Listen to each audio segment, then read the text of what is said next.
find yourself getting passed by multiple cars, as I mentioned earlier on. So you're off in a very precarious situation, but he often finds himself in these places. He doesn't qualify as well as he races.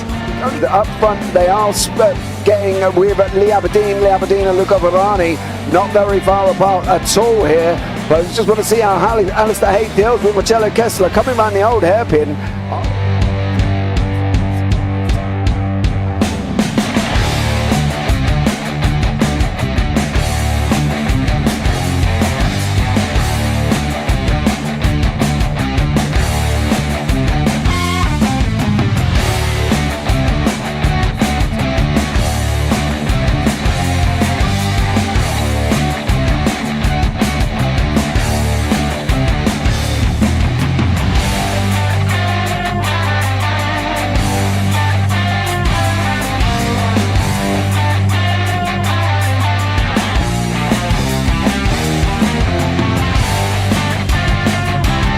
I would say it's not the best decision they've ever made, just not having done that under the safety car, really. Yeah, they're taking their pit stop strategies from Ferrari lately or something. What's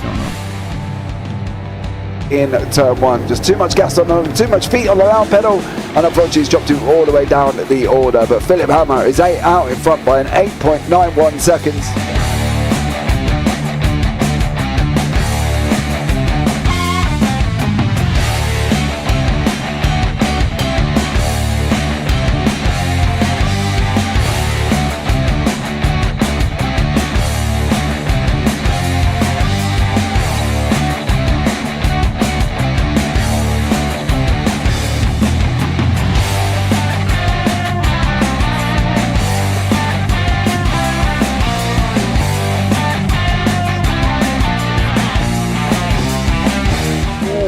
Dan Michael is a wall there, sir.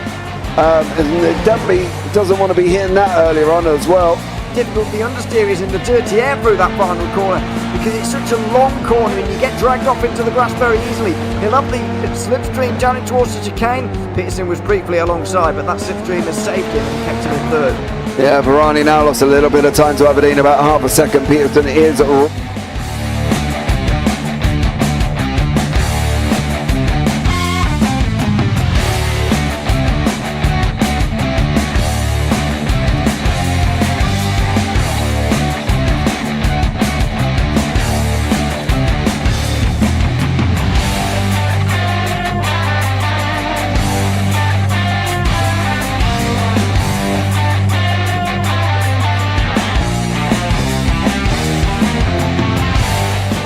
Pike's pushed more and forward up ahead. He's got out of line. Is now Pike going to have a go at Werrell? Don't push him off. He's in the championship fight. Jack Werrell chasing down Carl Jacklin. Further down, Rob Williams and Chris Barnes. Sensational run outside line now though for the heavy braking zone. Around the outside goes the Audi R8. Look how much Miller's come back into play. Exactly. Miller's still such up. He's left on second and change. All of a sudden Miller's back in play.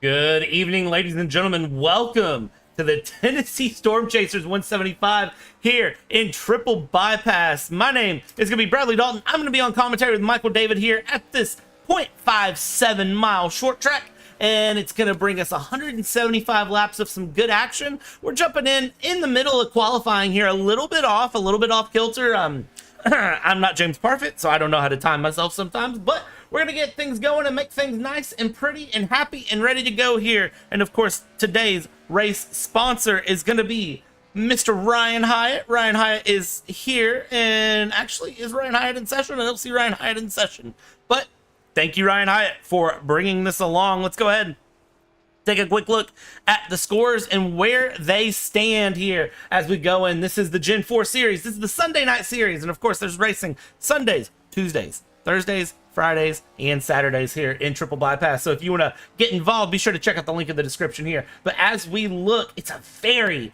very tight championship. I know me and Michael were talking about that before the broadcast there on the backside. This is a very close championship with lots of good competition going on. But that's enough of me talking here. We're about to the time to get things going. So I'm going to go ahead and bring Mr. Michael in here. Michael, good evening, sir. I know it's very warm in your house, not just because of where you're located, of course, but also because, as you told me in the broadcast, air conditioning is not working, which yeah, doesn't sound fun, I won't lie, but thank you for being here.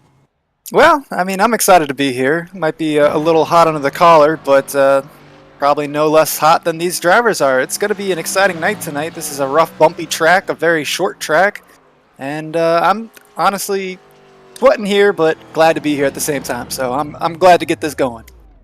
We've seen a lot of drivers struggle here in qualifying. I mean, even watching Matt Parasini, his first outlap, he spun on the outlap. So it's kind of interesting to see drivers struggling at this track. I know we've been told to expect some cautions here today, so we'll keep our eyes on everything. And yeah, I'm sure this is going to be 175 laps of action.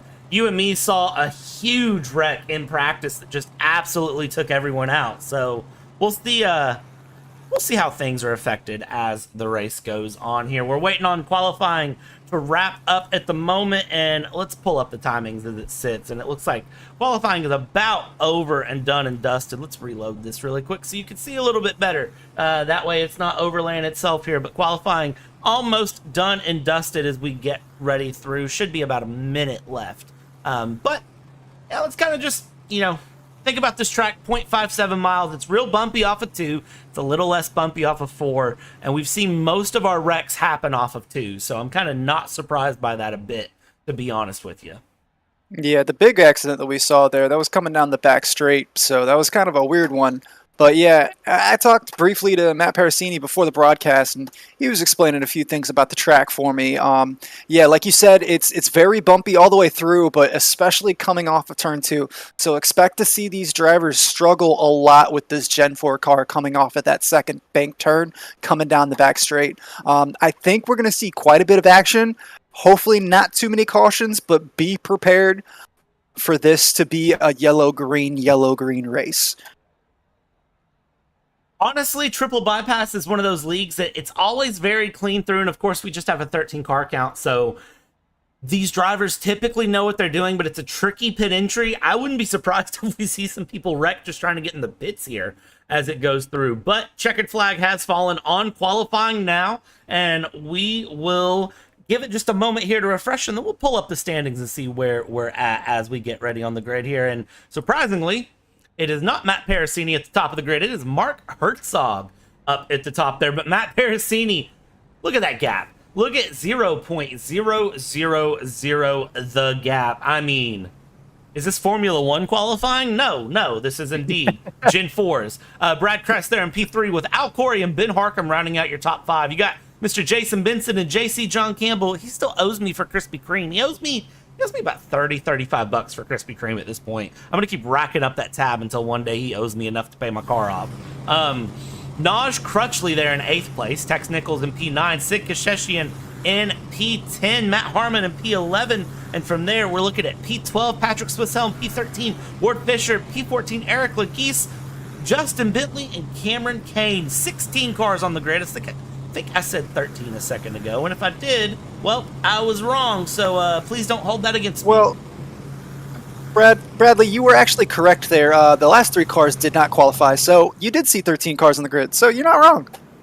All right, cool. I was hoping I wasn't wrong. I've been known to be wrong, though, so don't be surprised if I say something wrong, and feel free to correct me, because that is part of it as it goes. But I'm going to look at Parasini's car really quick, that Tennessee Storm Chasers livery that he's running. And again, tonight's race sponsored by Ryan Hyatt here at the Tennessee Storm Chaser 175. So a big shout out to Mr. Ryan Hyatt, who I still don't see in session, so it doesn't look like he's made it. But Matt Parasini rocking that livery as we go through and around, and we get ready for the green flag here. And it is going to be around turn 4. And it looks like we'll have one more pace lap here.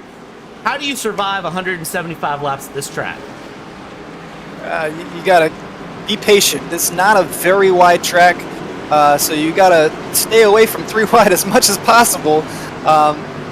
There's not really any place for you to make a mistake and not be into either the inside barrier or the outside barrier.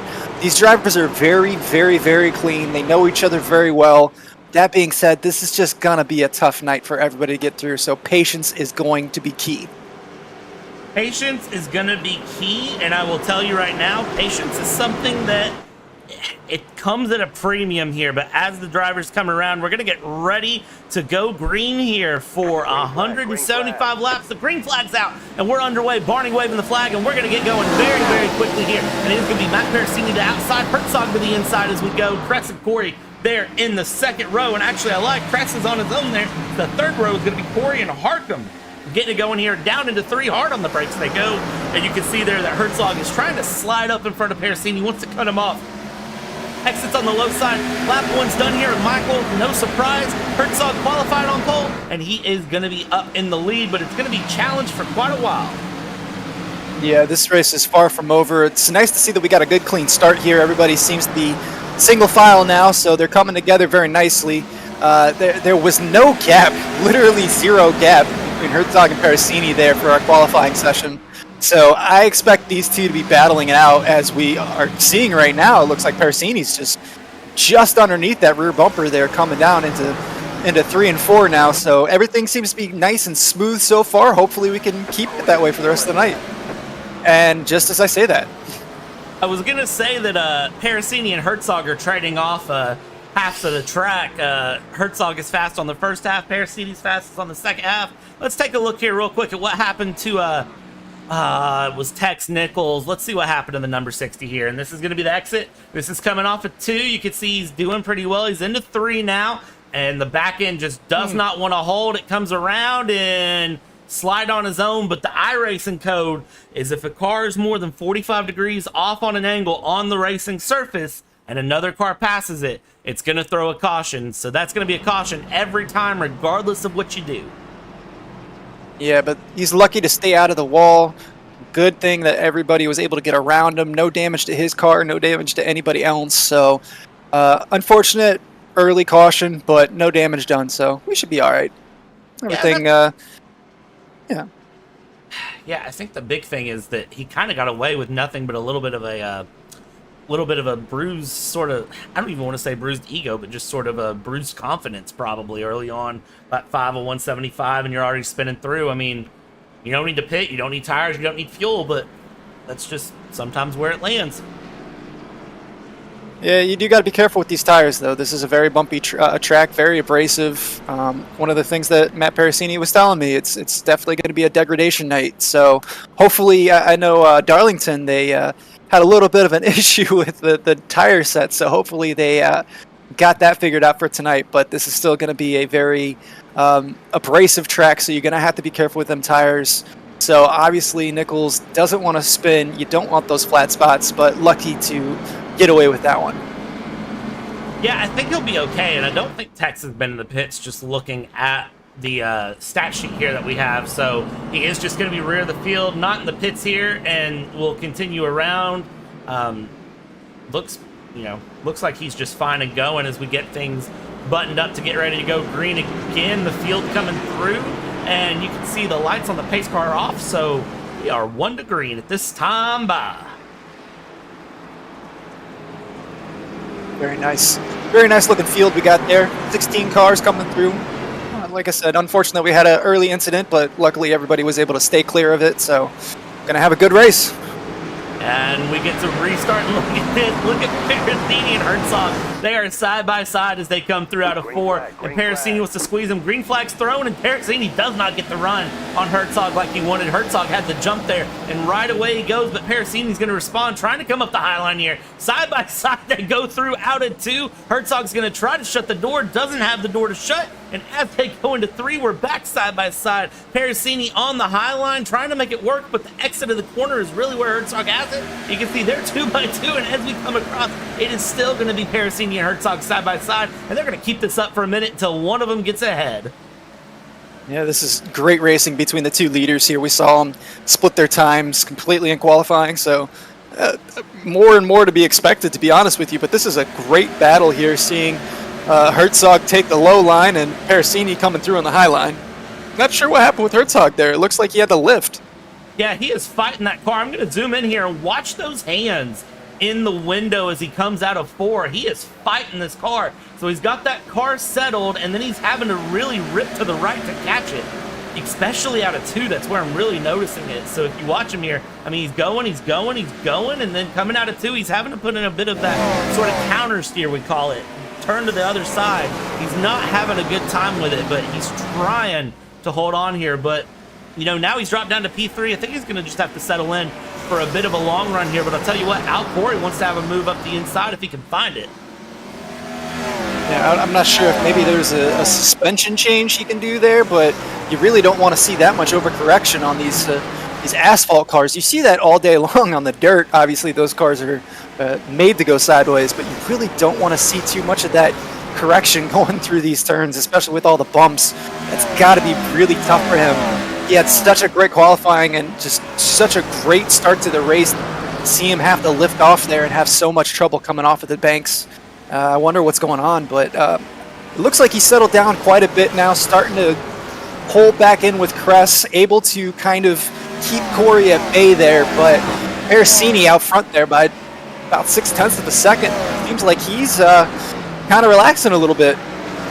Yeah, I think Pericini has calmed down, but I tell you what, I'm watching the mid-pack here, and they are not calming down. This is going to be Justin Bentley in the battle with the number 28 there of Matt Harmon, and they are really putting pressure on each other. You can see Bentley's trying to find the different line to get a pass done there up the inside, and he's trying to put Matt Harmon kind of on alert, just sort of say, hey, I'm here, I'm going to get a pass, and Matt Harmon has to run wide there out of 4, and it is going to be Mr. Bentley that slides it on in there. Justin Bentley now up into P8 and is going to continue to try to find his way forward. You're seeing some good battles here through the field, and especially watch this with Cameron Kane and Eric Legisi, who is a newer driver here. And I am probably pronouncing that last name wrong if I had to guess. It's probably Legisi? I'm not sure. We'll figure it out. Yeah, I'm not sure how you pronounce that, but he was one of the drivers that didn't qualify, so it looks like he's moving up through the field quite nicely, up in the 12th place here. So maybe he's got some pace.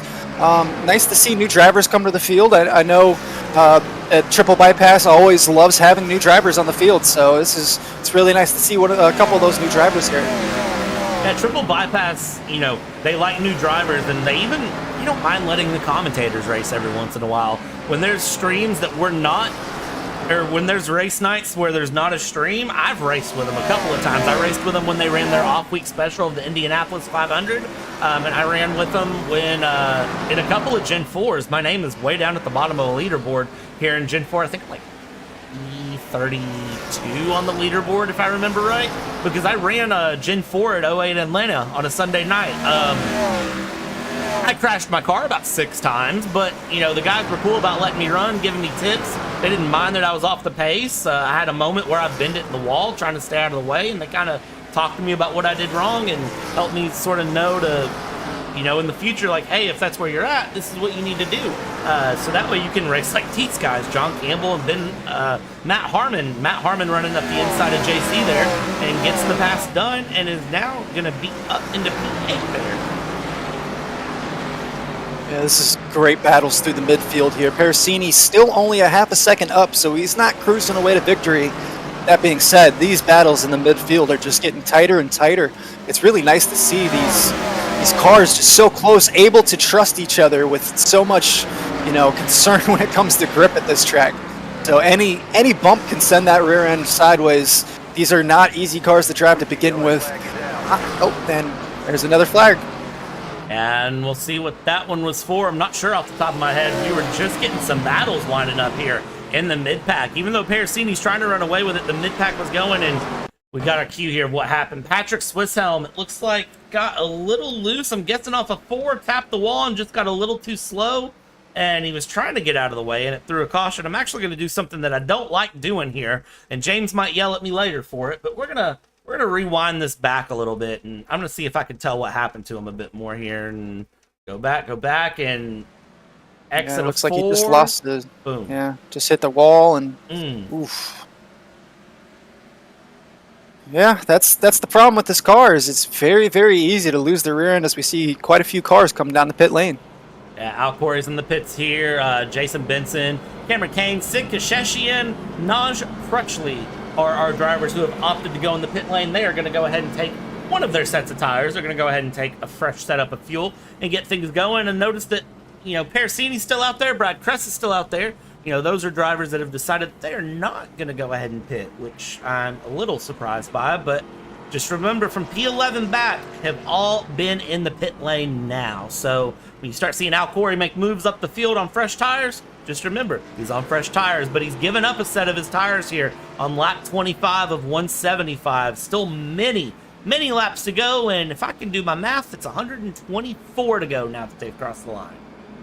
Yeah, Bradley, I think I'm going to go the opposite direction there. I'm really not surprised to see these leaders stay out. Lap 26, it's still very early. We've had a few laps under safety car pace, so that tire wear, while it's going to be something to worry about during later runs in these stints, I still think it's a little early for these leaders to make that decision. So honestly, I'm not surprised to see Parasini, Kress, Herzog, Harcum staying out there. So obviously they're not in any need for fuel yet, so they're trying to hold on to as many of those tire sets as they can to be faster towards the end of the race. Yeah, and I think that would be the decision that I would go with. Now, granted, again, I'm not a racer. I'm not the fastest, so I guess it just depends, on who you are and what your decisions are. But for some of those guys, I think they may hope that the racing cleans up as it goes and that we don't get as many cautions, and then it's going to kind of set them ahead where they can try to use some pace. I don't know. I don't know what the thought process is. Obviously, the drivers have teams and they have, all their ways of calculating, and they're a lot smarter than me up here in the booth. There's a reason I'm in the booth and not on the track, and we'll leave it at that here as we continue to pace around slow and single file lap 27 and 175 here. Yeah, it's easy for us to sit up here and put on our strategist caps, but like you said, these guys all know way better than we do. They have their team setups, they have their strategies planned out, they know what they need to do, they know how to get there.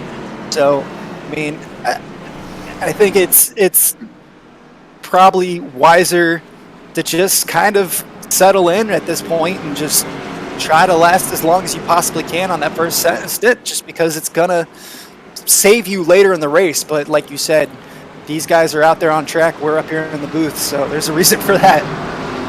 Yeah, and we'll continue to watch them prove it as we come around. It's going to be Parasini and Kress on the front row here, and we're back to green flag running as it goes through. And look at Parasini finally wasting no time. He's not behind and waiting on Herzog. He gets the run. Excuse me, and he is gone and gone and gone as we go. And here's Herzog back at P2 trying to make a run up the inside. He gets the pass done there on Kress. Kress falling back slowly but surely, and Ben Harcum there in fourth place in that number 78. We haven't talked about him a lot, but he's right there and he wants to move. Yeah, Ben Harcum slowly but surely just been kind of doing his own thing, sitting there in fourth place. I do seem to think that Mark Herzog's rear end issues seem to be settling out, so maybe the setup he has is a little bit looser at the beginning of the run and it kind of smooths out later on. So maybe that was just something that he needed to get through. But like you said, 78 there, Ben Harcum just kind of waiting patiently. Like I said at the beginning of the race, this is going to be a big factor, is how patient can you be. It looks like Parasini got quite loose there coming off of 4. Yeah, Parasini just trying to hold on to the rear of the car, and at this point, I think that's a big thing with these Gen 4s is not overdriving them here as we ride on board real quick with Ben Harcum. And watch Ben Harcum, he's really trying to muscle that car down the inside and make a move if he can here on Kress. But you see, he's just not able to. We've got Herzog running a little bit high here through 1 and 2, but man, look how bumpy this track is. That is really what comes to my attention when we ride on board here, is just how bumpy this track is as it sits. And I mean, look at him, and he gets on the power, he's having to catch the car. They are there's a little bit of struggle here at Nashville. Yeah, definitely a struggle here. It's kind of reminds me of when the Formula 1 cars went back to the ground effects and they had all the oscillation problems. It's just so bumpy coming through these turns. When you get out of turns 2 and turns 4 and you have to corral the rear end of that car, unfortunately, you don't always have a solid connection to the ground there because of all the bumps. So these guys are definitely doing everything that they can just to keep control of these cars, and let alone just run away with it like our leaders are. Yeah, Looks like, yeah. Oh, go ahead. Sorry. Just continuing to watch Herzog here, and I'm really watching the difference between Herzog and Kress. And Kress's car, it seems like, is bumping a lot more on that low line. So it seems like mid or high is really where you want to be for the most stability. Yeah, I've been trying to kind of figure out where these drivers are more comfortable, and it seems like that mid to low line is where they're trying to be. But I'm not sure if maybe later in the runs they're going to slide up a little bit more.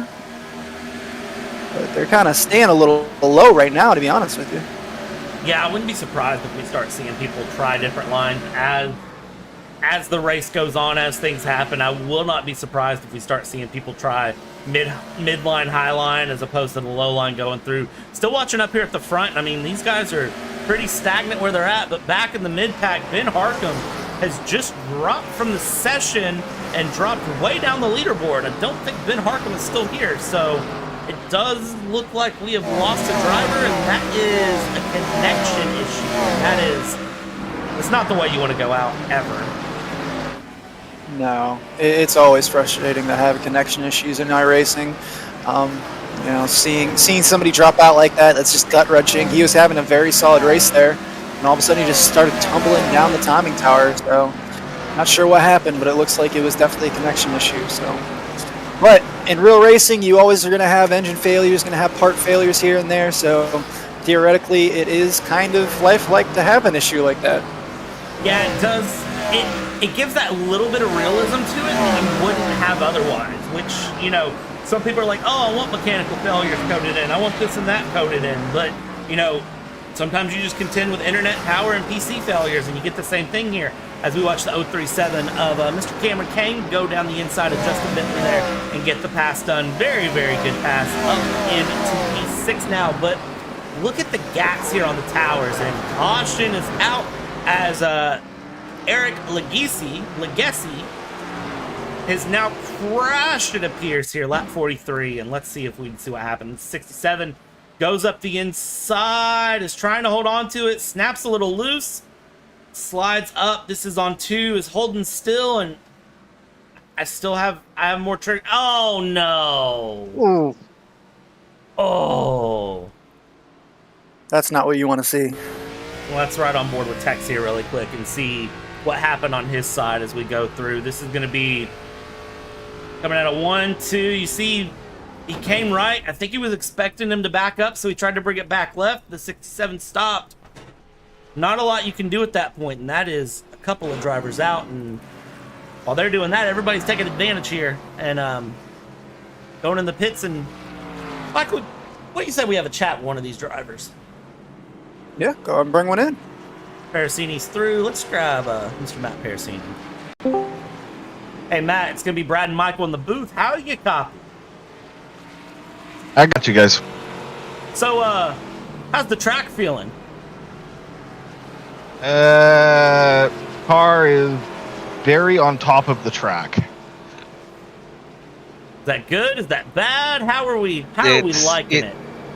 It's loose. For me, it's loose. Like, I'm having to really pepper the throttle, like, you know, baby it off the corner real bad right now. You and Herzog have been going back and forth a bit here, but you seem to be consistent. You were very fast in practice. It seemed like you had it together, and then I know in qualifying you spun on one of your first laps. Yeah, we did. I got too aggressive with the throttle. That's the biggest problem right now with this particular setup and car, is that if you get after the throttle too much, it'll come around on you very quickly. What's the long-term plan for position? Where do you think you're going to be at the end of the race here?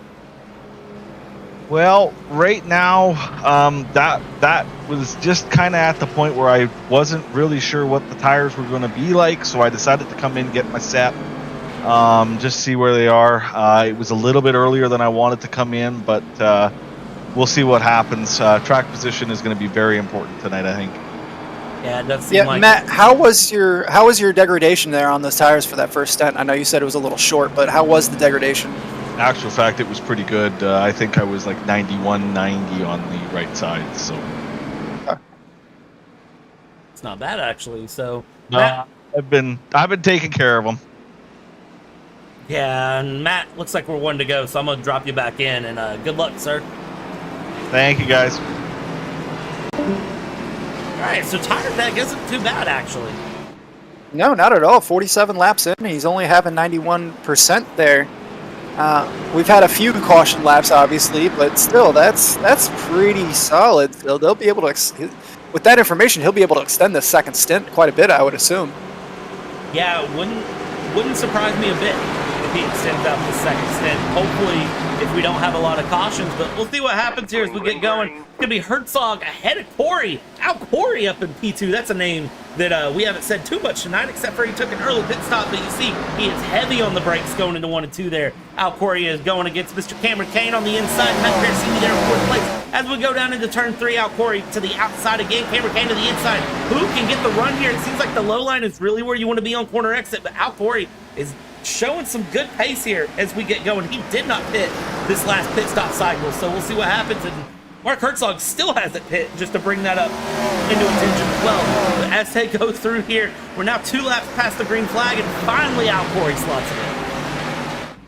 Yeah, it's interesting to see the bottom line and the top line, or kind of the middle line. Nobody's really going to the top there, but kind of interesting to see that middle line there just seems so much quicker through the corner, but then that bottom line is just able to accelerate out, get so much more grip on corner exit. But I think a lot of the passes we've seen, coming around, keep it on the wall. Oh, and that is going to be one of our big ones. And that is Cameron Kane going around, and I don't think I need to play it back because we are watching it live, but you know what? For the sake of playing it back, let's jump on board with Cameron Kane really quick and ride this one out. Cameron, he's in that middle line and just coming off the corner there. He just lost the rear end of on 4. Man, and there was nothing he could do. We're going to take one more angle of this here. Maybe 2 more angles. We'll see how much time we got. Watch him here.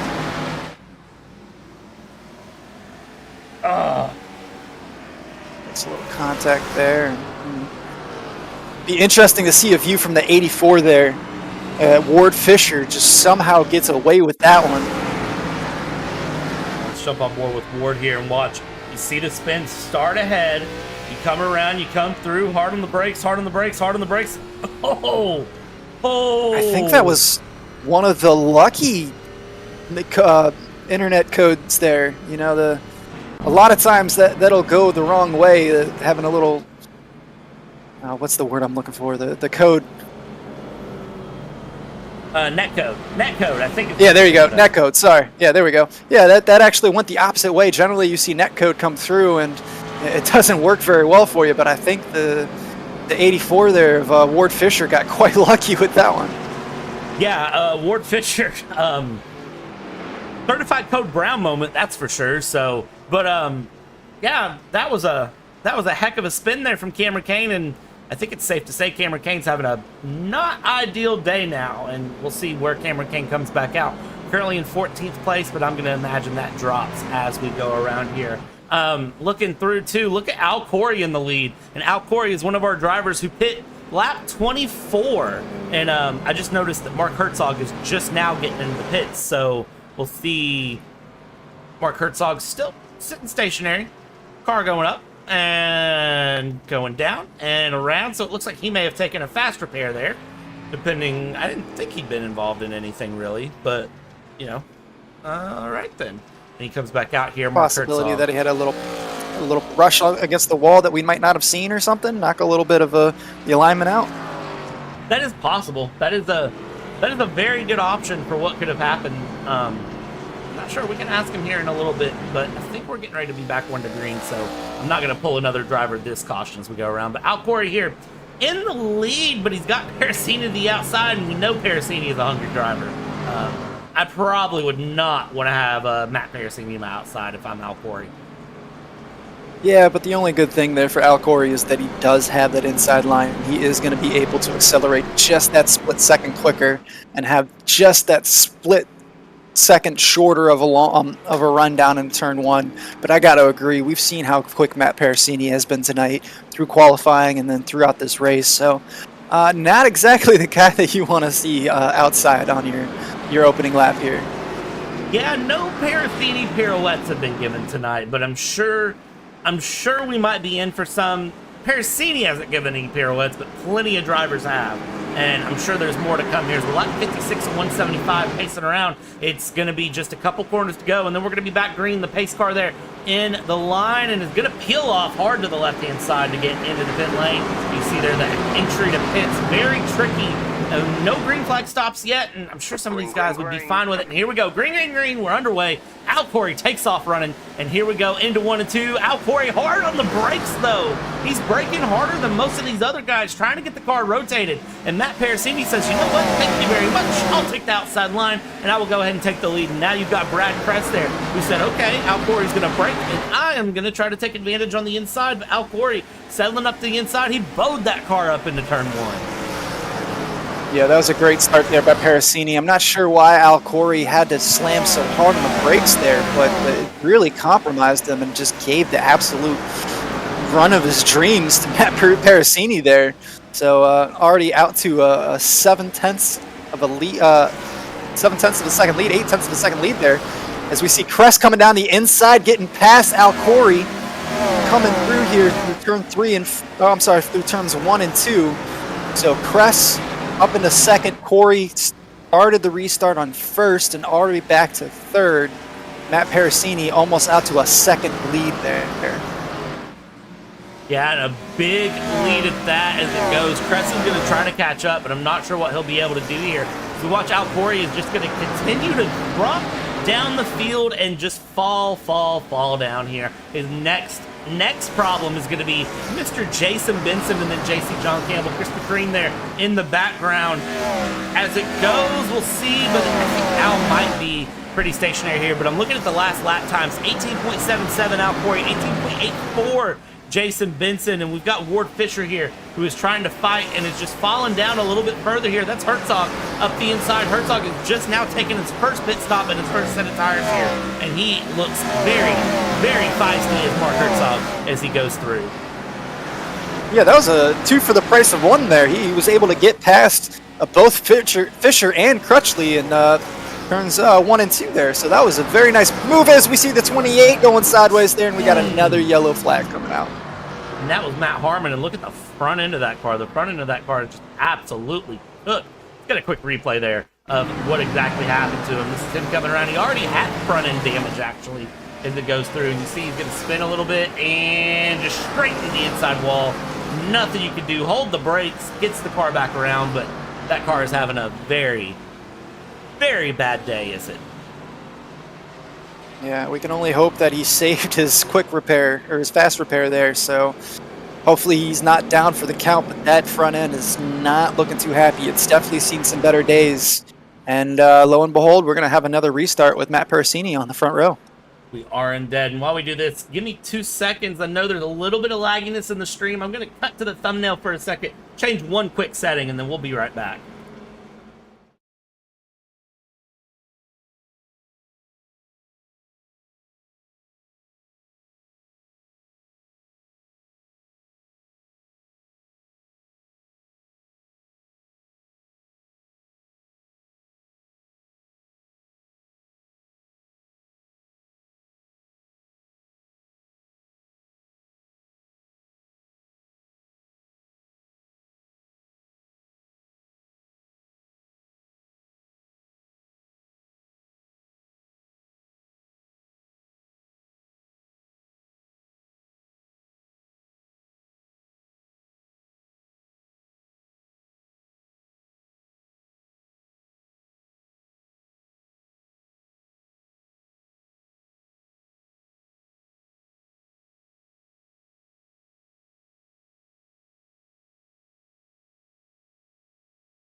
All right, and ladies and gentlemen, thank you for taking that brief moment with us as we took a second for a couple of technical difficulties. Hopefully that will change a little bit of issues. This is the case of Brad has a PC that should be able to run everything perfectly fine, and Brad's PC does not run everything perfectly fine, and nobody knows why. And even when you run hardware monitor and you expect it to mess up, it doesn't. But then it does it in the middle of stream when you can't check to see what's going on. So it wouldn't be a stream with me without a little bit of technical difficulty. So I'd like to thank you for tagging along with that. Yeah, it wouldn't be any fun without any gremlins, would it? I want to jump over here real quick. YouTube chat. We got WeRard10 over there, over under on the yellows. He says 5. I think we're definitely going to be over on that because we are at the 5th caution right now. Now, notice that this was before the race started, so I apologize for the delay there. We also have Tex Nichols in the chat. Have fun, guys. Just be kind if I do bad. Tex, you we're doing just fine. Every issue that I've seen you've been involved in hasn't really been your fault. So, yeah, hang in there, Tex. You're doing just fine, bud. Yeah, Tex has done just fine. So, but if I can see him in YouTube chat, that tells me he has the stream in the background. So, Tex, just remember, nail your restarts here as we go. And green, green, green, we're underway. Matt Paracini, no surprise. In the front, takes off, goes away. Adios, see you later. And gets a good run here early on and is just going to run away with it. Brad Crescent P2, Al Corey in 3rd place here. Can Al Corey hold on? And that is going to be the question. But further back, behind JC John Campbell here, you've got Mr. Eric Lees and Ward Fisher trying to fight it out off of turn 4. It's nice to see Eric Lees back in the race. Saw a big incident with him earlier, so he's able to use that fast repair, stay on the lead lap, and he is making moves, passing JC Campbell in that Krispy Kreme car. God, it's making me hungry right now, but we got the Naj Crutchley coming through in the 48 there. Looks like he is gonna, he's gonna get a pass there on JC Campbell as well. Listen, I'm telling you, if you want to start adding to the JC John Campbell invoice, let me know. I'll start a Google Doc and share it. Everybody in YouTube chat, you can start adding to the JC John Campbell invoice as well. He's going to owe us a lot of money, so... But, you know what? Probably be worth it here as we watch Naj Crutchley trying to get a move up the inside of the 67. And doing pretty well here to get the move around. And it looks like it is going to stick, and Naj gets loose off the 2. And now as we go down to the 3, look at him here, heavy on the brakes, still trying to get the move up the inside. And it looks like he is going to clear him off of 4 and shut the door. I think this is the first time we've really seen anybody truly start to use that top line there. Eric Legacy really coming through. He gets a great exit, but he's losing a lot of time there to the low runners mid-corner as we see another caution coming out. And that another caution is going to be our friend Sid Kasheshian, who is actually no longer showing on the track for me. So let's get a quick replay of what happened to Sid here from our blimp view. And you see he's coming around, the car snaps, he's holding it, he's not holding it, and it just drops in the wall. So just a solo car spin, and then from there, he just disappears into the pits. Yeah, it's unfortunate there, but we knew coming into this race that there was going to be quite a few incidents coming out of that turn 2 there. It's very bumpy. It's hard to keep the rear end of the car behind you. I mean, these Gen 4 cars aren't easy to drive to begin with, even on the smoothest of tracks, in the best of conditions. So you got to be very, very gentle with that throttle coming out of the corners, and you just got to be patient. So hopefully Kashishian, he's showing us out now, so maybe he left the session. I'm not exactly sure, but hopefully he'll be able to learn from that mistake and learn from it and move on. I'll tell you right now that these cars require a finesse. I got the opportunity recently, and I'm going to talk about this. I got the opportunity recently to drive a couple of Ferraris. One of them was a 430, and it was a fun car, right? Like, that 430 was a very nice car to drive. I enjoyed it. It's very just power. But the other one I drove was a 03 575 Maranello Coupe. That one... Beautiful. Oh, gorgeous, right? And for any of you who don't know what I'm talking about, just go to the old Google and type in Ferrari 575 Maranello. Had the Daytona seats in it. I mean, it was gorgeous, but it's an older car, right? So you would think like it's going to drive less fun than that 07 430 Spider. But it didn't. And why? Well, because I enjoyed it because it was more of a raw driver's feel. There was more to it. It was very easy to overdrive it. You had to really finesse the car. You couldn't just slam the throttle and let the traction control and the ECU figure itself out like you could in the 430. The 575, you had to really know what you were doing, because I stomped on it once. The owner of it told me, he said, dude, it's a Ferrari, drive it like it's Ferrari. And I stomped it. And the tail end of it kicked out on me and said, oh, and he said, there you go, now you've learned, Ferraris are Ferraris. Yeah, you just need to do that one time, and you learn.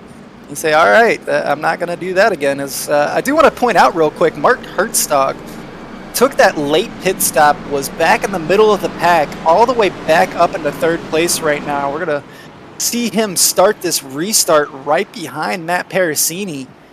He's got fresher rubber than Matt Parasini and Kress and Crutchley, so that might be a bit of an advantage, but it's going to be interesting to see how these drivers get going on this restart. Yeah, I'm interested to see if Parasini can jump Kretz and Herzog here, and I think he can. He thinks he can, but does he do it? That is the million-dollar question. The pace car is off, and we are green yet again after 6 cautions and who knows how many more. And as we get away, Parasini, as predicted, very much is gone with the wind. And here we go, Herzog in second, Kress in third, and John the Naj Crutchley follows it up at P4 here, back behind. Further back, though, look at that number 84, Ward Fisher. He's trying to make a move up the inside of Mr. Matt Harmon, and then is going to look for JC John Campbell here. If he can make something stick as he goes side by side through into turn 1. That front end of the John Harmon car, the 28, looks a lot happier than it did a little while ago, so he must have had a fast repair ready.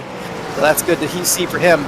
Ward Fisher, though, coming through and really trying to make a move here on JC Campbell. He's got the inside line. Campbell is sticking it up a little high.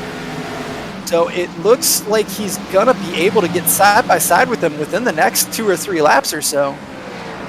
Yeah, you know, Ward Fisher has just that blank red car. We need to get him some sponsors. We need to give him someone. I think we need to have a Mr. James Parfit reach out and sponsor him. Oh, that would be absolutely wonderful. Seeing a JPB car in the triple bypass series, that'd be wonderful. Oh, it would be great. And I'll tell you what would be great too. Eric Laguise there, getting very loose in the Altel car, but seems to have caught it there. Ward Fisher, as we talk about him, got a little loose off the exit of 4-2, and I think he got a little bump there from Harmon, trying to go around Matt Harmon now up the inside. Can he make something stick as we run around? Well, he's surely going to try as we go into 3 and 4. Yeah, that was definitely a scary moment there, not only for Ward Fisher, but for Matt Harmon, because there was no place for him to go. And we see a spinner in the background there, and that is going to bring out the yellow. And that is Jason Benson there, spinning off of 4, and we're going to ride on board here really quick, because I have a strong feeling of exactly what happened, but we're going to watch it one more time, just to be sure. Let's ride on board here. And is this just a case of the back end spinnies? He almost caught it. He almost caught it, and then he didn't. Yeah, it was that first initial reaction. He started to catch it, but then the car just said, no thank you, I want to go see that inside wall. Yeah, watch this. Watch the wheel control there. He had it. Oh, man. I mean, so much opposite lock. He was within a second of having that car back, so he tried. Caution number 7 on the evening here. And I tell you what, let's see if we can't find another driver to talk to here as we go around. Who do we want to pick? We've talked to Parasini. Let's pick the man who ran up front for a little bit and then hit the brakes on his own run. He's now set in P8. Mr. Al Corey. Let's make sure Al Corey isn't going to pit first. Al Corey, are you going to pit? Are you going to pit? Let's see what the Canadian Tire car does here as he goes around. I don't imagine he's going to pit.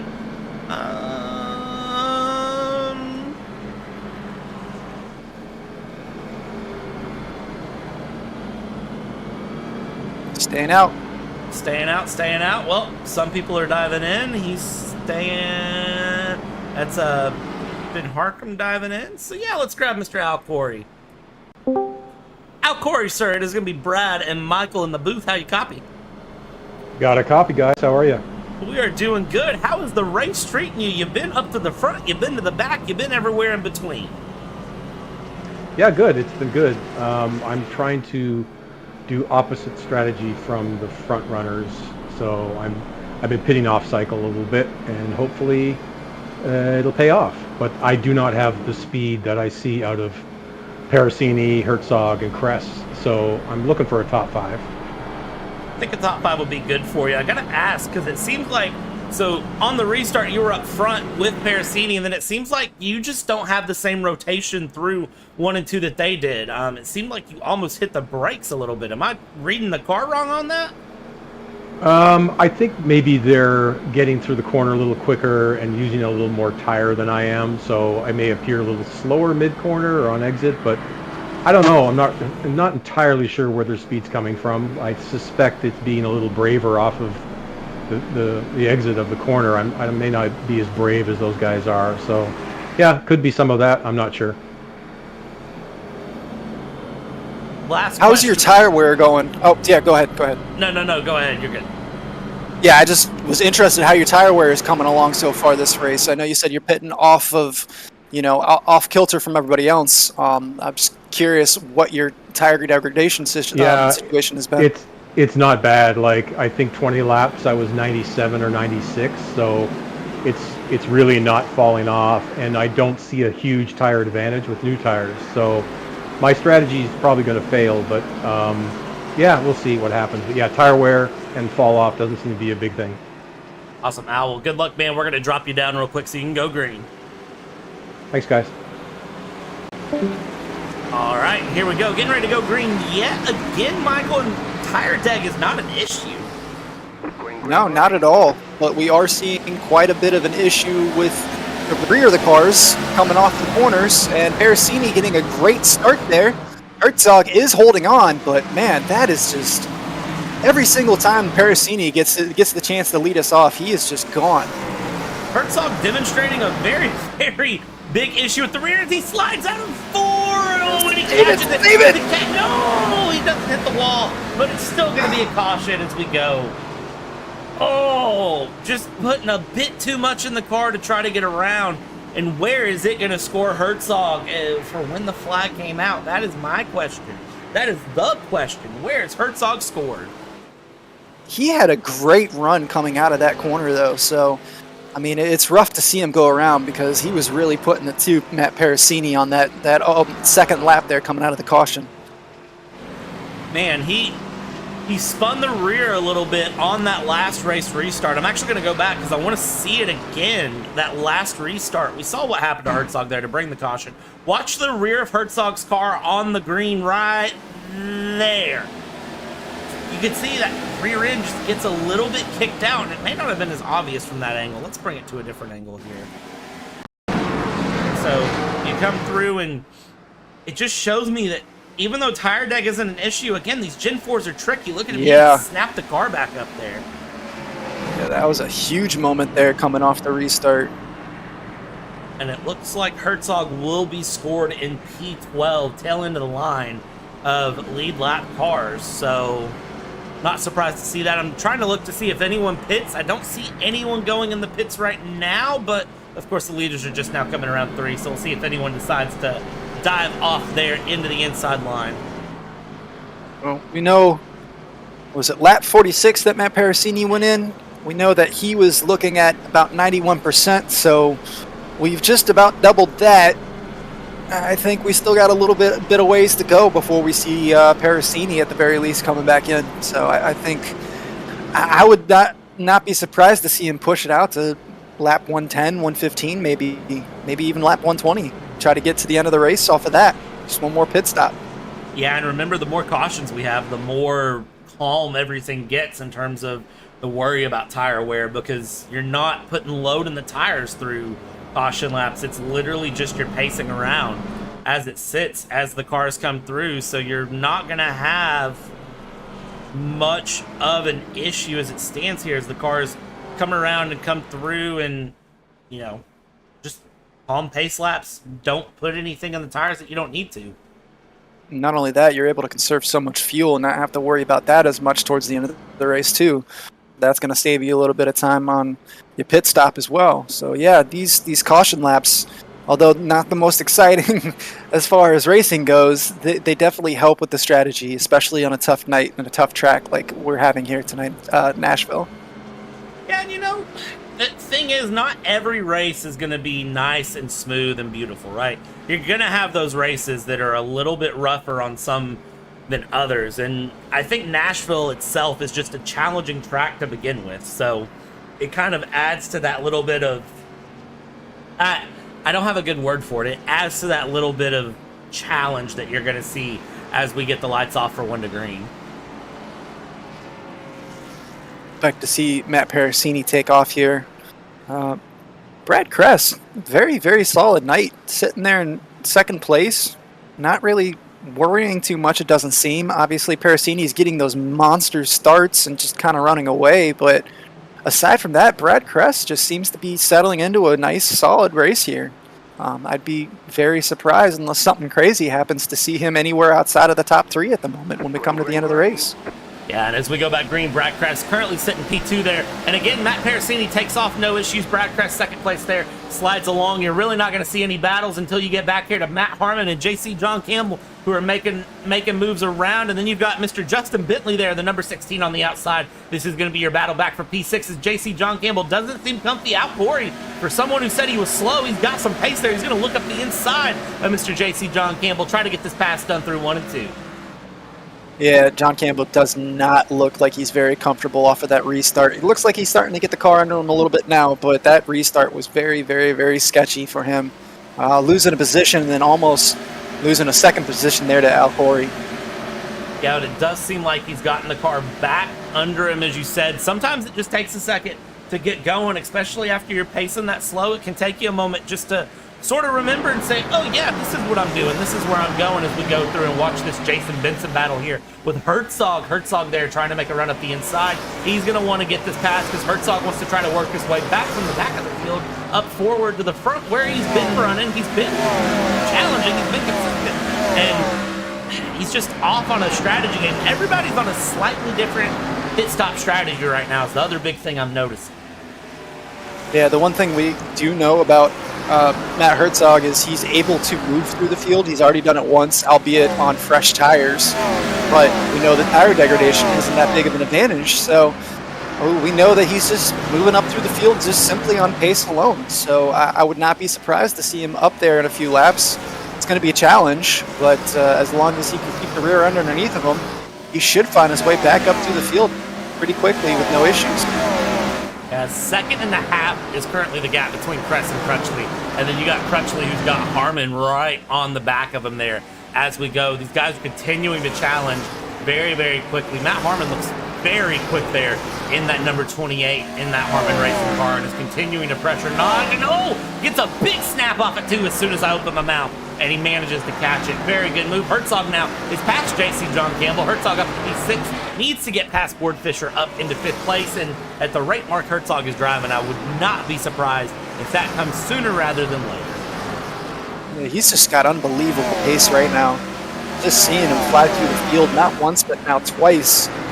It's going to be tough to keep him down tonight. As long as he can keep the rear end underneath of him again, that's really all that is going to be a challenge for him. He's just got so much pace in that 57. And sometimes that is easier said than done. I'm trying to find my dashboard here so we can see how fast these cars are going. I'd like to imagine they're moving pretty quick, and I don't see where my dashboard is. Actually, yes, I do. There it is.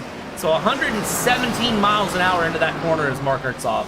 And you watch him there as he exits out. He's going to come out 105 there on corner exit, 130 into the entrance of 3. So, I mean, he is just straight hustling. He is moving this car around as he tries to go up the inside here, the number 84, Ward Fisher. He's going to send it into 1 and 2. Can he hold on to it? Does he have the grip on the inside line?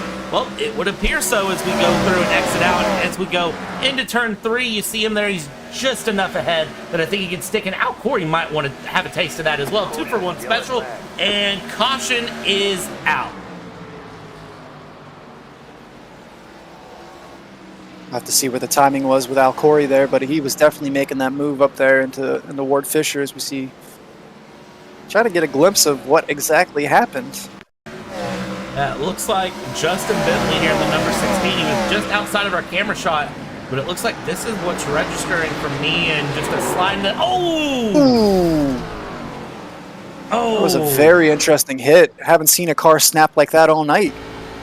Yeah, and ladies and gentlemen, we're going to ride on board, so thankfully this is a sim. We don't have to worry about people being hurt, but watch how quick this car goes. And remember, he's doing about 120 into that corner entry, and it just snaps up in the high line very quickly. Yeah. But with that being the moment, pit lane, ladies and gentlemen, is very, very busy. Let's take a look here at pit lane as we have Matt Parasini in. We've got Mark Herzog in, Naj Crutchley, Matt Harmon, JC John Campbell, Ward Fisher, and Eric Legis all in. But what does that mean? Look at who is still out there. Brad Kress, Al Corey, Jason Benson, Tex Nichols will now be your top 4. Yeah, 110. This is probably a good spot for them to come in. This should get them to the end of the race. I'm not exactly 100% sure on their fuel consumption, but as far as tire degradation goes, that should definitely get them all the way back to the end of the race here, especially if we have any more cautions. So it's definitely going to be interesting to see these guys racing through for the rest of the race. These front runners kind of rolling the dice, though, hoping that we do get another caution, probably expecting them to have another caution, because they are definitely going to have to come in at least one more time.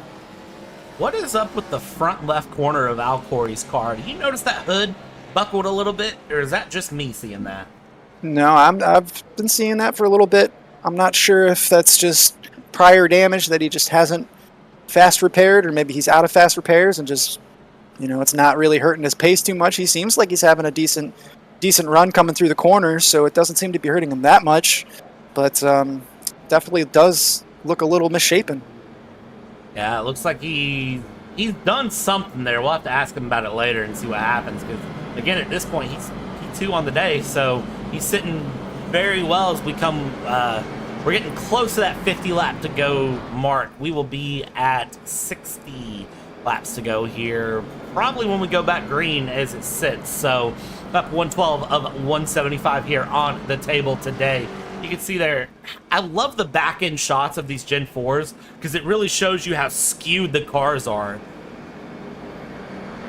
Yeah, these cars are definitely very interesting, to say the least. But yeah, I agree. The rear end of that car just shows you just how off camber, or not off camber, but just that slight angle that they have. But man, they are absolutely beautiful. They sound great too.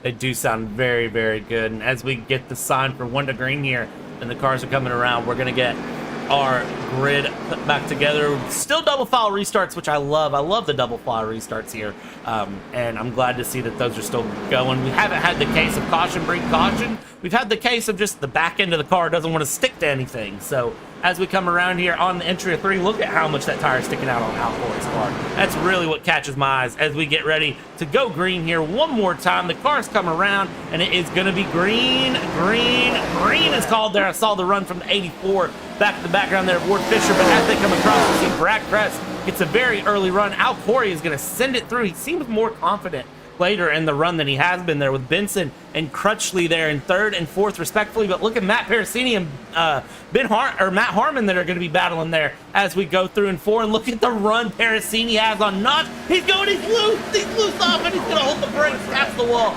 Caution is now out, and where does it score Parasini? Probably the tail end of the line. That's the first real mistake we've seen Matt Parasini make all night long. Your first pirouette there. Parasini pirouette. And I tell you what, let's get an overhead view of that just for the meme. That way we can make sure they get a good cut of that in the race recap. Let's Parasini pirouette real quick from the blimp cam as it goes, and we'll do one more from the drone cam after. Look at him. He's got the run. He's got the run on Naj. He's got the speed. He tries to switch line on corner exit, and you can't make that work. And one more time from the drone cam here as the drone follows him through 3 and 4 here. Again, you see he had the run, and then it just snaps. And he almost kept it out of the wall, but it doesn't look like too much damage. But of course, this is week 13 in iRacing, and remember, every car in iRacing now has that brand new damage model. So they're much more finesse, much more fidelity in everything. So that, we'll see how that affects him, but he is the only car I see in the pits. Al Corey still out and about there in 2nd place. Yeah, I'm going to go ahead and assume that Parasini still has a fast repair, being that he hasn't really had any issues so far tonight. So I'm not really sure exactly what happened there, but it almost looked like he lost a little bit of downforce on the front. Now, these cars don't have a ton of downforce. It's not like they're Formula cars by any means. But, you know, coming out of that corner and then having the car in front of him move up a little bit and he was trying to move lines, it almost seemed like he lost a little bit of front-end grip, which maybe brought the rear end around even quicker. So not sure if that had anything to do with it, but it was definitely an interesting moment there for our one-time race leader, Matt Parasini. Yeah, I just had a real off-the-wall thought. I'm just going to bring this up, and this might just be me being tired because it's 10 o'clock on a Sunday night here in the U.S., and it's a little past my bedtime that I've been getting used to. Can you imagine throwing a Formula wing on these Gen 4s? Just, can we picture that for a second? Now, are we talking the full package, front and rear? Oh, absolutely full package front and rear. We'll get back to that in a second, though, as we're green. We're back underway here as we go, and Press takes off. Naj Crutchley and Jason Benson battling. Al Corey and P2 trying to hold on the line here. And it's 2-2. Look at Herzog, though, trying to make a run. Herzog definitely been very patient, been moving his way back up the field like we were talking about earlier. Trying to make his way into the top 5 here, battling just inside, just outside the top 5, but don't be surprised to see him up into the top 3 here momentarily if he can get clear of this traffic. Yeah, that's going to be the big question, is can he get through the traffic here as we watch Herzog battling through, battling hard, and battling long, and that is going to be the big question. Now you see he's taking that different line. He's going to go up the high line here and try to make a difference on the traffic ahead, and it doesn't make a difference, actually, as the number 42 there, Jason Benson, hard on the brakes up the inside of Matt Harmon, is going to be trying to look to make a move, and it does look like he's going to make a move, stick, possibly not, actually, and now you have Mark Herzog working that high line around, who's going to be trying to get up into the P5 position. Does he have it? And well, on the exit of turn 2, it does look like he's secure there in place. Don't look now, but 3 cars back. Oh, we see another spin. Oh, I feel like I caused that. I was literally about to say, just a couple cars back, it's Matt Parasini coming back through the field. JC And I think we will see a replay here. John Campbell, Ward Fisher, Eric Legeese, Matt Parasini involved. Let's oh, the 84 still can't get it going though. Let's get a replay here from the drone cam, and we're gonna watch with we'll start with JC John Campbell and see what happens here. Parasini up the Parasini gets the inside. Parasini just sends him around, and there was nothing he could do. Yeah, that was unfortunate for all the cars involved there. He just has such a run there. Just he's unable to back out. He's able to save it, keep it out of the wall, but he's unable to keep it out of JC's rear end there, the quarter panel, and just spins him around. Unlucky for Ward Fisher here too. He also gets taken out, and then, as we saw there on the backstretch, finding his own way into the wall. Yeah, that's just... I thought Parasini kept it out of the wall, but no, he actually did put it into the wall there, so unfortunate to see, and this is going to open up pit stops yet again for people. Well, we do know there's going to be quite a few cars up front that still need to pit, but Kress and Corey are staying out. They did not come in last time either, so it'll be interesting how far Brad Kress and Al Corey, Matt Harmon as well, are able to really stick it out. We see Herzog there is up into 5th place. We saw him get that moved on right before the caution. Parasini is still showing in 7th, so it looks like Parasini was able to escape that, but relatively unscathed. Possibly, it seems like it. I want to point out a couple of cars here while we're under caution. First one is going to be this driver right here, Patrick Swisshelm. And you're going to say, well, Brad, why are you pointing him out? He's running P13 3 laps down. He last pit on lap 22.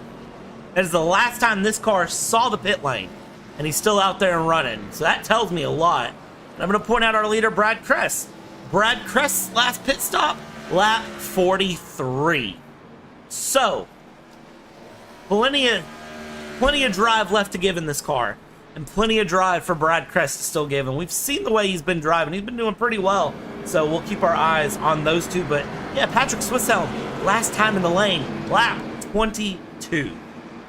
Yeah, so well over 100 laps for that car. It's just crazy how well they're able to stretch these tire stints out. The degradation is just almost non-existent tonight. I was expecting a lot more with how rough and bumpy this track is. Yeah, I was too, but with the way it's going with the cautions, it's really helping a lot of people out here as we go through and everybody getting ready to start. And I'm really interested to see how these rear tires hold on as we go. That's going to be a good point of contention long term as we come around through turn 3 here towards the pit lane, and I'm expecting the pace car to peel off. Pace car does peel off, and we are going to be back underway here. It's going to be Cress, Corey, who get things going. Cress with a big jump, and look at Matt Harmon with the jump of all jumps before the start-finish line, and he gets his way up, and before they even hit turn 1, he is up the inside in the lead, and can he hold on to it is the question. Well, Al Corey's going to have something to say about that. The man who said he had no pace when we talked to him a few cautions ago is now running up the high side, trying to get back into that P2 position. Can he challenge off the exit of the corner? He does, and back into the turn, and he is up into P2, fighting hard, but look behind. Don't look behind, Al Corey. You got Mr. Herzog ready for company now. Yeah, and Matt Harmon just fighting tooth and nail here, trying to keep that P2, but like you said, we got Herzog coming up. We got Parasini right behind him, so a couple familiar names coming back through the field, trying to get up front. As we see down on the low line here, Mark Herzog really flowing, really able to make that low line work for him all night long. So it looks like he's going to have P3 secure here momentarily because he's just got so much drive coming off of these corners. Yeah, look at him as he runs low there. Parasini got a little loose on the back end there. A little bit of a Parasini slide coming through, not the pirouettes, but just a little bit of a preview of what's to come, that you can say, as we go through. But Herzog now up into 3rd place. Matt Parasini into P5, and nobody's really had the run like Matt Parasini has. Nobody's been able to open it up front. Brad Kress, you see, just 0.3 of a second up on Harmon as we go. We continue through. Out Corey, you are the line of defense against Parasini. Look at the slide from Naj Crutchley as Naj Crutchley goes through. So everybody seems to be struggling a little bit with tires as we go through. It doesn't matter when they pit, and there it is. Again, Parasini sliding out of 4. Parasini seems like that car has really become looser and looser as this race has come on.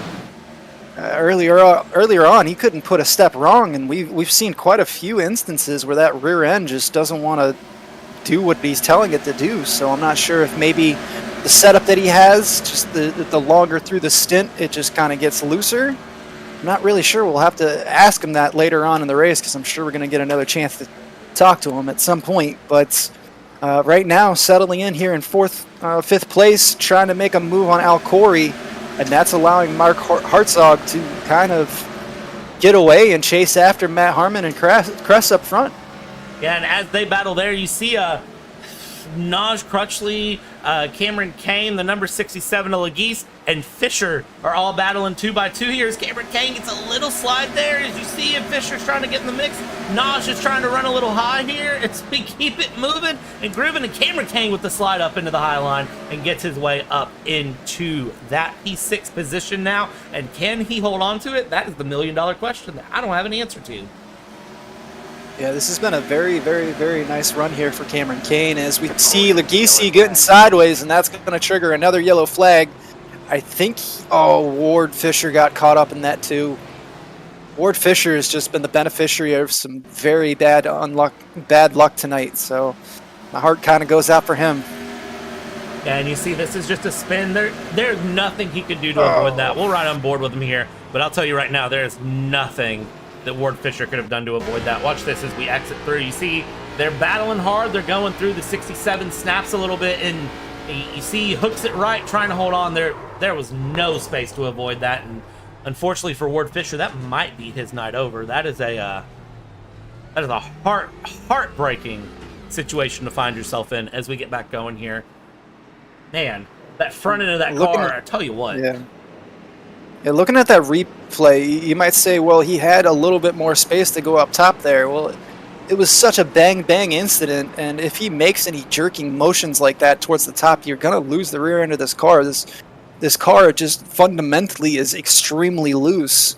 I don't think he's going to have any more quick repairs. He's been involved in quite a few incidents. So hopefully he's able to keep going, but that's pretty much going to really just mess his night up completely there. Yeah, I feel bad for Ward Fisher, honestly. And the thing is, sometimes you have races like that where it's, everything you catch yourself into is just in no way, shape, or form your own fault. And unfortunately for Ward Fisher, that's literally been the situation tonight. We can go back and watch multiple replays of wrecks where he was involved, and again, it wasn't anything he could do about it. It wasn't on him. So, wrong place, wrong time. That's short track racing, though. That is just how things go. As we see Al Corey finally coming out of the pits here, he's decided to pit lap 138, and along with that, Brad Kress decided to pit lap 138. So again, they are on the off strategy to everyone else. But you know who still has a pit? Jason Benson, last pit lap, lap 74. Patrick Swisshelm, last pit lap, lap 22. He's gotten a couple laps back. I believe at one point Swisshelm was down probably 5 laps. So staying out on these tires is really working to his advantage. Yeah, he's just milking the lucky dog. He's the only car that's any laps down at this point. So I think his plan is to just stay out and just every time there's a caution, get a lap back. Every time there's a caution, get a lap back. And that's all he's got to do at this point as we continue around. We're lap 141 and 175. We're getting close to the 25 to go. I believe we are 34 to go, if I can do the math of 75 minus 41. Somebody in the YouTube chat, go ahead and check me there. Yeah, I'm going to go ahead and let you do the math there. I got 2 left legs, so I can't dance, and I got to take my shoes off to count that high. So, yeah, I'm going to leave the math all to you, bud. Yeah, and I'm probably not the one to leave the math, too, as it goes. But we are green flag. We're underway here. And Matt Harmon up front with Mark Herzog and Matt Parasini. So you got Matt, Mark, Matt, and we'll see who of the 3 M's can find their way through. Instead of M&M, it's going to be M&M.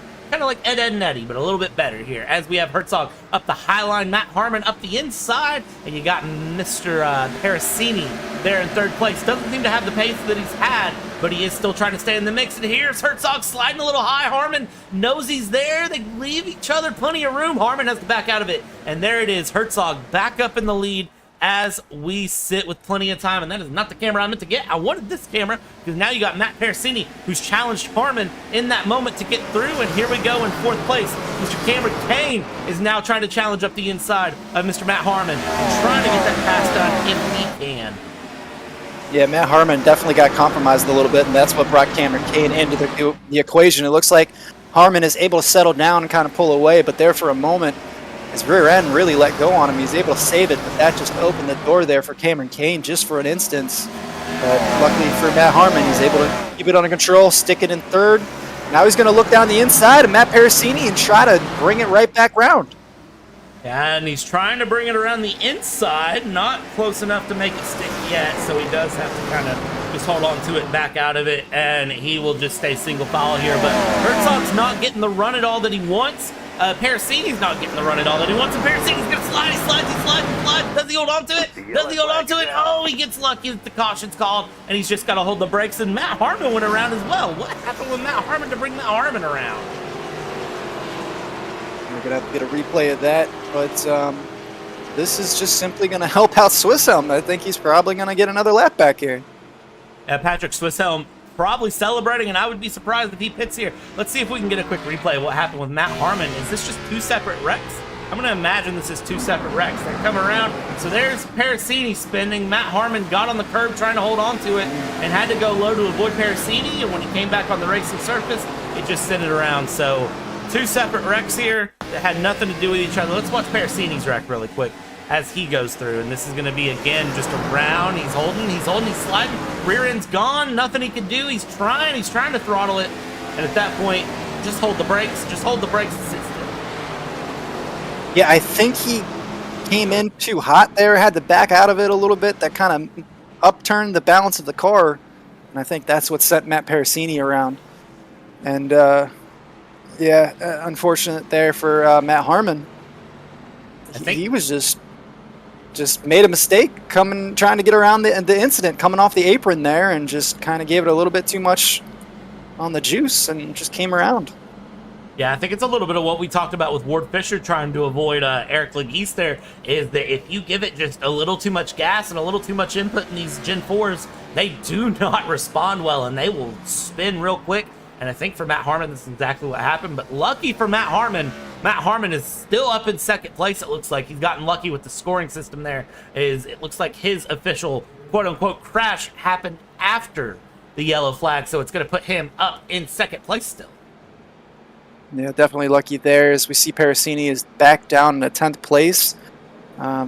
Coming real close to the end of this race here. Almost 25 there. 25 laps to go. That's easy, Matt. That cheated. I'll give you the credit on it, though. So 25 to go, and Parasini is sitting back in 10th place, and is going to need to fight his way back to the front again. He's going to have a time. And also, can we note Patrick Swisshelm? Can we make a special award to give him? Because he's now just 1 lap off the lead. Like, 1 lap down. I mean, can we give him credit where it's due? Because that's static is what that is. And the question is, what are the chances of us not getting another yellow? The way these guys are getting here near the end, they're getting antsy. So I'll be surprised here. Mark Herzog takes the lead here on the green flag and gets away. And now Matt Harmon sitting there in second place is going to try to hold on. You got Cameron Kane in third. You got Naj Crutchley in fourth. Jason Benson in fifth. Brad Kress. Look at Brad Kress trying to send it around the outside there. I actually can't even click on him there as he tries to go through against Jason Benson around the outside line. Matt Parasini. Look at Matt Parasini. He's on a charge, though. And keep an eye on him there. We've seen him spin somebody and tap the rear end bumper of another car and send them around. You got to keep your eyes on Parasini. Parasini causing the pirouettes, having the pirouettes. And we'll see what happens as another caution is thrown here. Who is that for? I don't actually have a trigger for that, so I'm not sure. Yeah, we've definitely seen the rear end of that car for Parasini just get looser and looser as the race goes on. So, Swisshelm? See if I can get a better idea of what happened to cause that yellow. Let's jump back a little bit. I think it might have been Swisshelm. Let's oh, JC John Campbell. What happened to him? Let's rewind it a little bit further here. Slow there. Oh, No, JC lost it on his own. Straight. He caught it. Keep it out of the wood. Yeah, that was pretty. That was a very good pirouette. So, but unfortunately, the iRacing rules. If you're facing more than 45 degrees off and another car passes you and you're on the racing surface, it throws a caution. And look at Patrick Swisshelm taking the parade around the outside. And as soon as he passes Herzog up here, I want to see it happen on the timing sheet. So we're going to watch all the way around here, the high line. Jason Benson currently the only driver in the pits, just so you're aware. But watch him around the outside. He's now back on the lead lap. Isn't that beautiful? 14 cautions, 22 to go. Patrick Swisshelm, you are the story of perseverance. Bow down to you. I don't even know what to give you. I'd give you a hug if I could.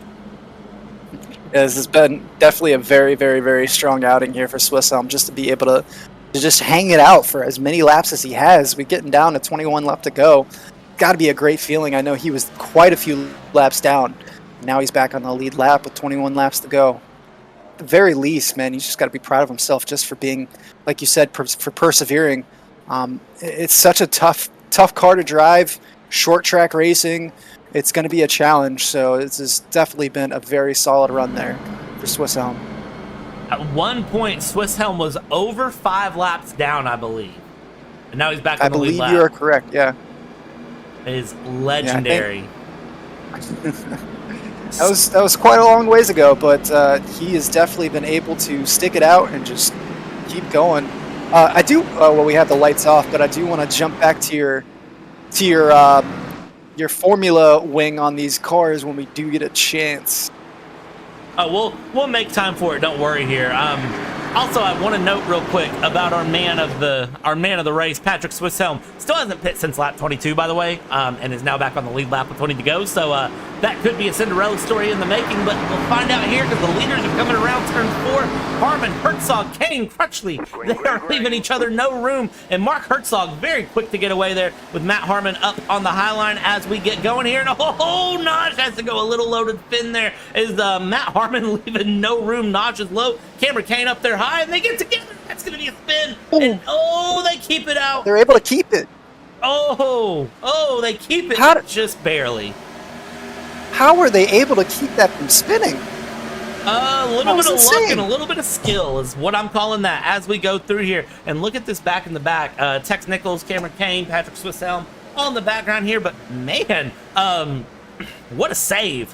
What a save. Yeah, that was probably the first time in a long time that somebody's hit the wall and been happy about it, because I think when he was spun around there, the front end just kind of glided softly around the wall, and that's what kept him going straight. We see Matt Harmon having to get out of it there. Oh! Number 9 of Brad Kress. Oh! And Tex Nichols just slams him. Oh! I've got Matt Parasini, Brad Kress, Al Corey, Tex car Nichols, upside down. Patrick Swisshelm. Who is upside down? Don't tell me it's my Al Corey as we go through. And I say my Al Corey because Al Corey is, of course, the boss man here. And what happened? Oh! Ward Fisher yet again in the mix. And Patrick Swisshelm. That's so frustrating. Hey, Al, you can't park there, bud. You cannot park there. I have to tow back to the pits on that one. That's got to be frustrating for Al. Frustrating for Patrick Swisshelm. He was doing so well, as we were talking about. I want a couple angles of this crash, man. Look at this. We see Harmon have to get out. That compromises the 9 car. Parasini comes into him. I don't see any fault of Parasini there. Al is just in the middle there. Ward had no place to go. We see a little contact there. Tex Nichols coming through in the back end. That's just a series of unfortunate events there. Tex Nichols, I want to ride on board with him and see what he could have done to avoid the spinny thing. You come through, I mean, it's just check up. Yeah. You see the car low, you can't do anything to avoid the car high. And then I think Patrick Swisshelm in the mix, there was nothing he could do. I'm going to rewind this. And again, this is not something we normally do here on the JP Broadcasting Network. But, I mean, look at this. He's doing everything, and he's kind of he's on the brakes. And it's just enough of a tap. Yep. Man. Both of those cars, they were just coming out of the corner trying to avoid one thing or another and just had a car sitting dead in front of them. Not really anything either of them could do in that situation. Neither Tex Nichols or Patrick Swisshelm. They were both just unlucky for the position they were in. But I'll tell you one thing. Matt Harmon is very lucky to be not involved in that situation, because him checking up is not that he's at fault. I don't mean that to come off the wrong way, but him checking up is what started the domino effect there. So he's lucky that he was able to stay out of that situation. You know, though, that's the third wreck tonight we've seen with Matt Parasini having overspeed in the corners. That is the third wreck tonight where it's been Parasini's had overspeed and tapped someone. Yeah, but you really can't give it. You can't blame him on that one at all. He was coming through. He had a great run, and then the checkup happened right in front of him. He had no place to go. It's unfortunate when that happens, and I mean, man, oh yeah, that's a wild run. But we get the Herzog-Harmon showdown here up in the front. I think Al Corey is back on track potentially. We'll check here. Yeah, Al Corey is back in. Al Corey 3 laps down. Swisshelm still in the pits, and all of that work Patrick Swisshelm did. I'm still giving him the Persevere of the Night award. We're going to be 11 to go when we go green here in just a moment. Look at this. Harmon, Herzog side by side, and Herzog gets the jump on Matt Harmon. We're back underway. Green flag race, and 11 to go as they cross the line. Yep. Matt Herzog getting a great jump there. Matt Harmon coming through. I'm sorry, Mark Herzog. And we got another yellow right away. And who is that was down low? Can't actually tell who that is. Was that Al Corey down low? Let's if we can't get a quick replay here and tell what just happened. Got Kane up high there, going very slow. Corey. I don't have a good indicator of what caused that caution. See if we can do one more jump through the field and tell Yeah, there's nothing that makes sense as to what caused that. Maybe just Al Corey going a little too slow. I don't know what just caused that one. Did Ward Fisher have a moment? I don't think like he was pretty far off the pace, but he's got a lot of damage, so maybe that's why. He's getting the wave around right now. Yeah, he's getting the wave around. This will put him back on the lead lap with 9 to go here. We'll probably be we'll be 5 to go if I have to guess when we go green here. So we do have green white checkers. I'll double check myself on how many attempts we give them. I want to tell you 3, but yeah, let's see here. I don't have an official answer on the green white checker attempts. I think it is typically 3 that we're allowed unless they've changed that here. It is going to be interesting to see what happens as we go through, as we have everybody pacing around. 8 to go this time by. It's definitely been a race that has been very compelling, to say the least. There's been quite a bit of action going on throughout the night. So, I mean, no matter what happens here, it's been a great race. I'm glad that we've been able to enjoy it. Unfortunate for a few drivers, but hey, you know, short track racing, like you said, wrong place, wrong time happens all the time. So I think we've seen a few cars that just have so much pace that it's gotten them into trouble.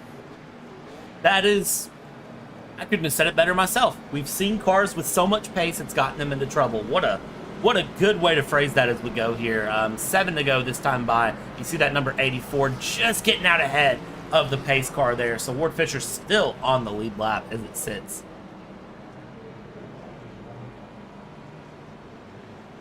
I gotta wonder. Still got the... Yeah. What is your strategy if you're Harmon right now? Herzog has gotten the jump on you every restart. What's your strategy right now if you are Matt Harmon? Well, I kind of agree with you to an extent. I think his restart last time was actually very strong. He hasn't let Mark Herzog get too far away from him. So I think just keep your head down and keep doing what you're doing. He's got a shot here. He's not too far removed. You know, I think... like we've seen Parasini earlier get some monster restarts. Mark Herzog has a ton of pace, but hasn't been able to really get the restarts that we saw at a Parasini, and that's kept Matt Harmon within an arm's length here. So I really think he just has to keep a cool head and just keep his head down and just keep doing what he's doing. He's got a chance here. Yeah, I tell you what's not going to help is we're single file restarting this. 6 to go. It'll be 5 to go when they cross the line. And this is, of course, our 16th caution. So we're down to a single file restart to finish this race off. The drivers have said, and the admin have said, okay, we want to get this done tonight, please, and not tomorrow. So we're green. 5 to go here on short track Nashville. And we are Herzog, Harmon, Campbell, Crutchley, your top 4 as it sits in Legeith. In number 5 and that number 67, all tell as it goes. Matt Harmon needs to chase down Herzog as fast as possible. 4 to go as they cross the line. Yeah, Matt Harmon definitely got a decent start here. He's not letting Herzog get too far away from him, and we got another yellow. And this is going to be 4 to go. Tex Nichols here, the number 60, and that's the 037 of Mr. Cameron Kane, and he just snaps off. And he collected the number 42 of Jason Benson as well. Let's get another angle of that here, just real quick. See if we can't tell a little bit better what happened as we go through. 60 comes around. He got held. Man, I hate that. Yeah, I don't think he expected Cameron Kane to be there. He was kind of running his line, just kind of drifting up, and Cameron Kane just had a little bit of nose there. Wasn't expecting it. And yeah, that's going to send Tex Nichols around. And who was it that we saw there? Was it, yeah, Jason Benson that we saw there that got caught up in that too. So unfortunate for Jason. And we will come across the line. 2 to go, 3 clicks to 3 to go. So ladies and gentlemen, it is green, white, checkered here in Triple Bypass here with the race today. So what does that mean for us? Well, that means everybody's into the pits that could be in the pits, possibly. No, I don't really see anyone going through the pits. But Mark Herzog is extremely low on the line. Look at Al Corey there running high. So, interesting decision there. Is Herzog pitting? I don't think Herzog is pitting, but Al Corey taking the wave around is for sure what's happening there. So what does this mean, green, white, checkered? Well, it kind of means exactly what I'm saying in terms of the colors. They'll come around behind the pace car. Pace car will peel off. We'll do our restart like we have. We'll get a green flag restart.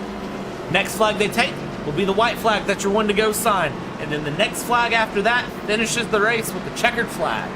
So, we'll see how they do that. It is traditionally 3 attempts at a green, white, checkered here in triple bypass, so I would expect nothing less than 3 attempts at the green, white, checkered. And Herzog knows all he has to do is just get that solid restart here as we are back going through, and this is going to be Harmon trying to find his way to get a run. We are double filing it here, and you see JC John Campbell on the inside. We're going to be getting underway very, very quickly. Hold on to your underwear. 3 to go. Green flag as we're through. And Matt Harmon with the best run he's had all night.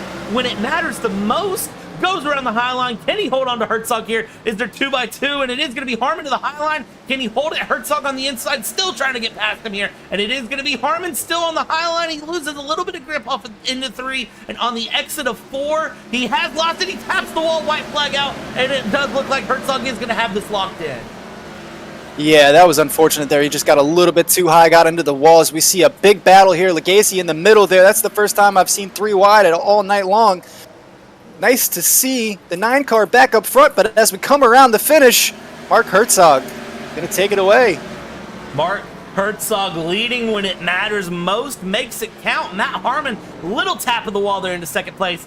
And look who found his way all the way back to P3.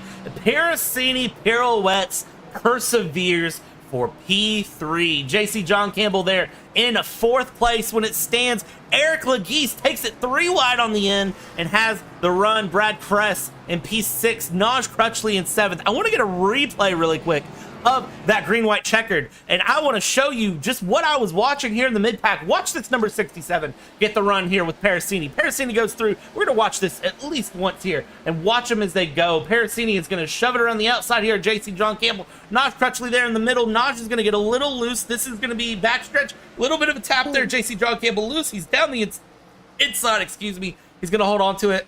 And then this is about the thing I noticed. We're going to see 3 wide show up here as Naj gets in the wall. The 67, Eric is going to send it through the middle. Takes it 3 wide for a moment. You've got the number 9 there, Brad Kress, trying to run as well. Naj back in the wall. And then here we go, the 67 trying to look for a way around. JC John Campbell is almost there. Can't get the pass done. But that's how we finish it out here in Nashville. That was an exciting green, white, checker finish there as we see somebody. Was that Mark Herzog doing some donuts there in the pit lane? I think it looked like he was going to do a reverse lap. I think that was Herzog doing laps. Now he's just sitting in his pit box, so not sure what his plan is there. But I think we missed it there. Yeah, we'll rewind it through. We'll get we'll find a way to get it pulled back up here real quick and see if we can't find Herzog and what Herzog was doing there post run and what we can see. Let's just enjoy this for just a moment here. But Michael, final thoughts here on this race before we start interviews, my friend. Man, I gotta say, watching Herzog go through the field not once but twice, just absolutely just driving the tail off of that car. We saw one mistake made by him, but he made up for it and then some. Just absolutely, I don't want to say dominating. We've seen some very fast cars tonight, but just a very, very, very secure win tonight for Mark Herzog. Absolutely stunning and well-deserved. He took it first to last to first to last to first. So he had one heck of an up and down, but manages in the end to really nail it. And this is a burnout. And of course, Matt Harmon getting in on the burnouts as well. Can you blame him? Let's be honest. I don't, because Matt Harmon also had one of those up and down and up and down and up and down races. So good runs from all of them. And let's see if we can't catch up with some of our drivers here and get ready for this post-race interview session. And we'll see who we can find here real quick. And I do see our winner, Mr. Herzog. So let's grab him real quick. Mark Herzog. First to last to first to last to first challenge. I don't know about that. It was a wild race, man. I mean, you can't say much less other than it was a wild race for you here in Nashville. It was an awesome race, yeah. Matt and Brad both had really good long run speed, but I was able to, they had a little bit of trouble there, and I was able to keep my tires under me. But man, Harmon gave me everything I could take, and then some there at the end. Yeah, watching that battle between you, Harmon, Parasini, I mean, how are you keeping them behind? How are you getting the jump on the restarts? I was actually started in third there at the end of those last few restarts because I didn't want to spin them up. So, in being first, you get to decide when you're going to go. So that gives you a little fraction of a second more advantage. Yeah, and you definitely took good advantage of it. I'm going to ask the age-old $1,000,000 question. How were the tires feeling all the way through? Because I noticed everybody was taking varying degrees of pit stop strategy. How was the strategy and how did the car feel all the way through the run? Yeah, the tires actually weren't too bad. They weren't too bad. It was just the heat. If you started sliding the front, sliding the rear, then that was going to give you problems more so than wear. But it seems like you persevered okay and you came through. So, Mark, anyone you want to thank, anyone you want to shout out before I let you go for the evening? Got to thank everybody here at TPB for putting on a really well-run league. You guys for doing a really nice broadcast out there with JPP.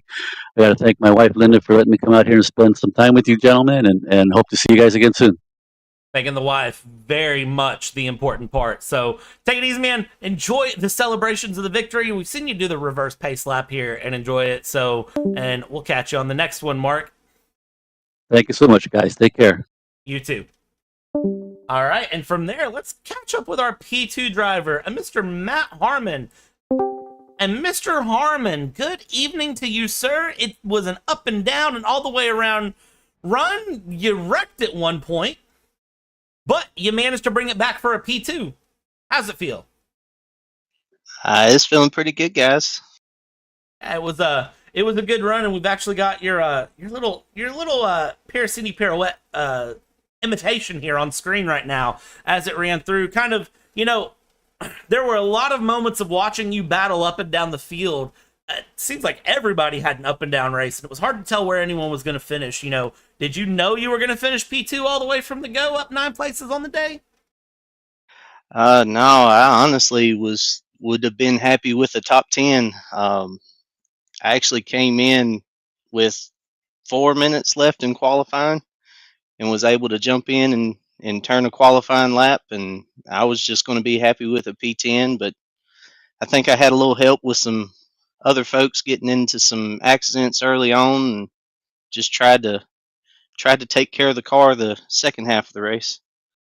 Yeah, and it seems like you did a really good job there running all the way around. And on that green-white checkered, was there anything you could have done different to try to move your way forward and get that win? Or do you think it was just sort of, as soon as Herzog got that jump and had that run, was that just all she wrote?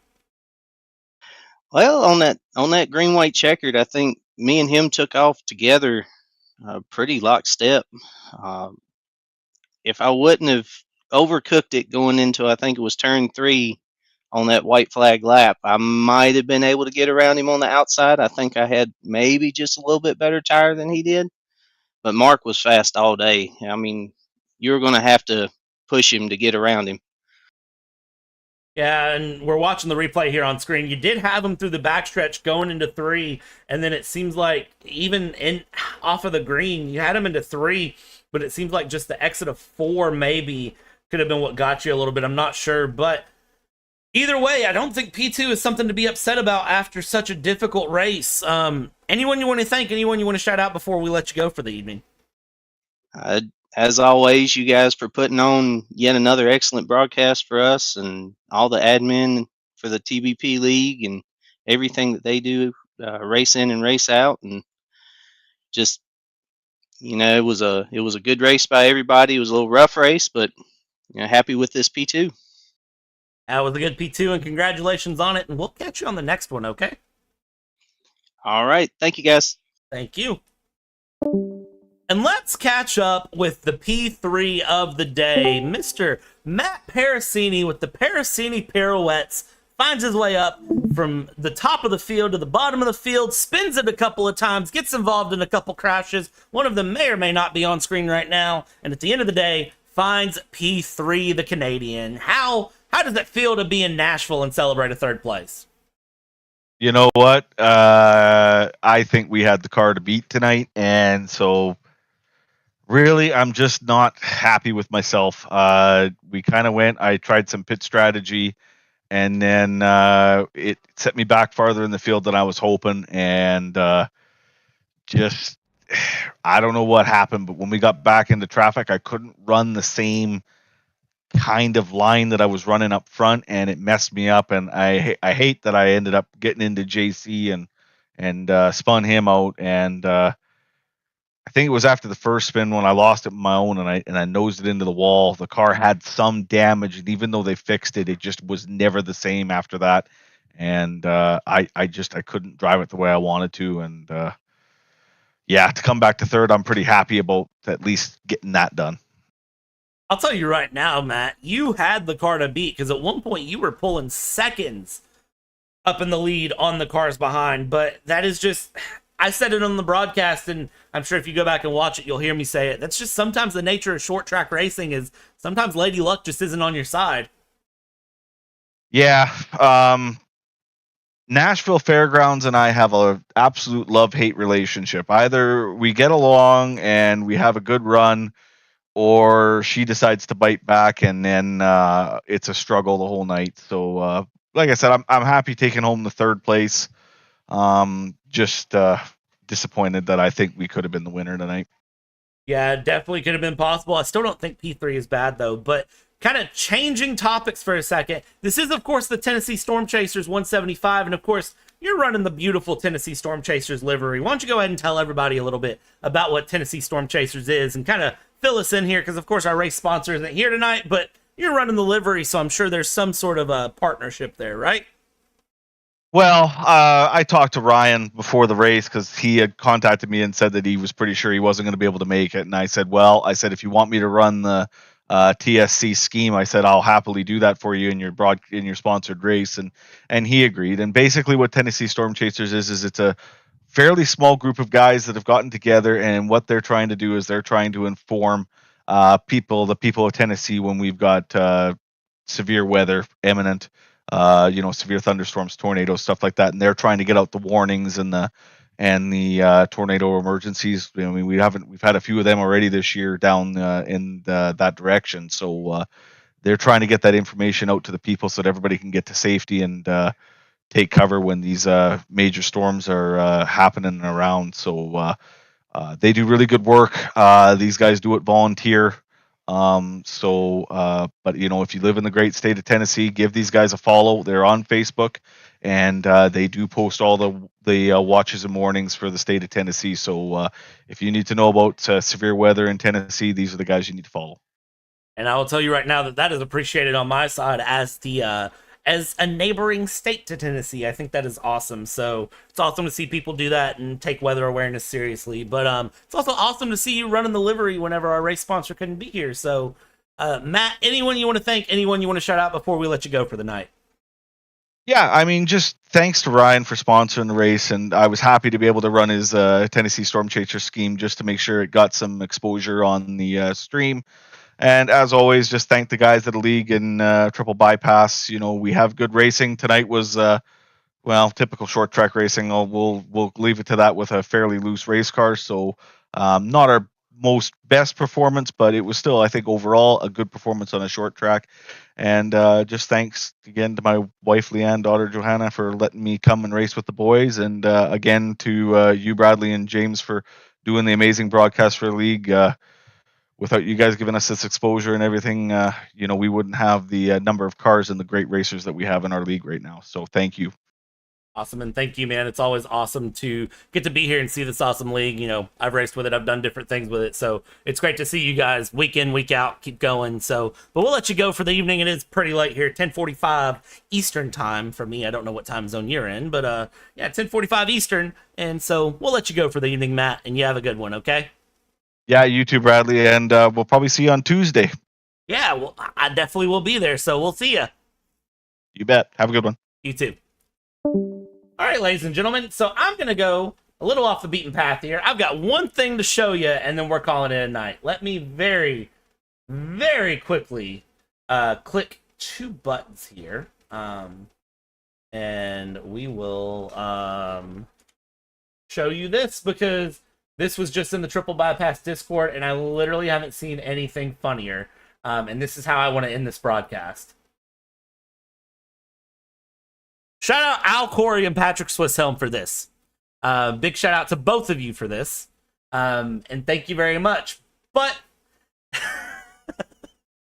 this is the type of things you get with the Triple Bypass Discord. So if you have not joined, I definitely recommend joining. It's absolutely amazing to get to see.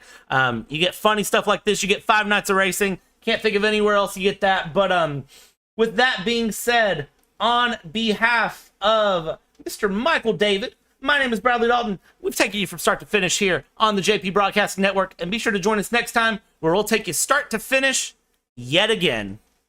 And good night.